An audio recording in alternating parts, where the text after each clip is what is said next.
Reserve bank of India போன வருஷம் 2023 17 cooperative bank லைசன்ஸை cancel ஆகி அது க்ளோஸ் ஆகிடுச்சு. இப்போ நமக்கு என்ன பிரச்சனைனா டெபாசிட் பண்ணுறாங்களா அந்த ரூபா திருப்பி கிடைக்குமா அப்படின்ற ப்ராப்ளம் இருக்குது.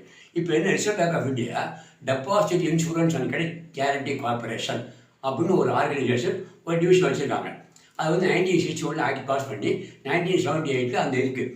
அது வந்து டெபாசிட் இன்சூர் பண்ணும். இப்போ நம்ம டெபாசிட் பண்ணுறோம்னா அது இன்சூர் பண்ணுறாங்க. அது எவ்வளோ வரைக்கும் பண்ணுவாங்கன்னா அப் டு 5 lakhs பிரின்சிபல் அமௌண்ட்டும் இன்ட்ரெஸ்ட் சேர்த்து. இப்போ பேங்க் வந்து இதுவாக ஆயிடுச்சு ஆனால் க்ளோஸ் ஆயிடுச்சுன்னா அந்த இன்சூரன்ஸ் கார்பரேஷன் வந்து த்ரூ லிக்விடேட்டர் அவரை மூலமாக நமக்கு ரூபாய் கொடுத்துருவாங்க. அப்போ ஒரு ஆளுக்கு ஒரு பேங்க்கில் 5 lakhs வரைக்கும் போட்டால் சேஃபு, ரிஸ்க் இல்லை. இப்போ நம்ம மேலே போட ஆசைப்பட்டோம்னா 2-3 பேர் போடலாம். 3 பேர் 4 பேர்ட்டு தனியாக போட்டோம்னா ஒரே பேங்க்லையும் போடலாம், டிஃப்ரெண்ட் பேங்க்லையும் போடலாம். அப்படி போட்டால் நமக்கு இன்சூரன்ஸ் கவர் கிடைக்கும், நமக்கு ரிஸ்க்கு குறையும். ஏன்னா பேங்க்கு க்ளோஸ் பண்ணால் இந்த ப்ராப்ளம் அரைஸ் ஆகும்.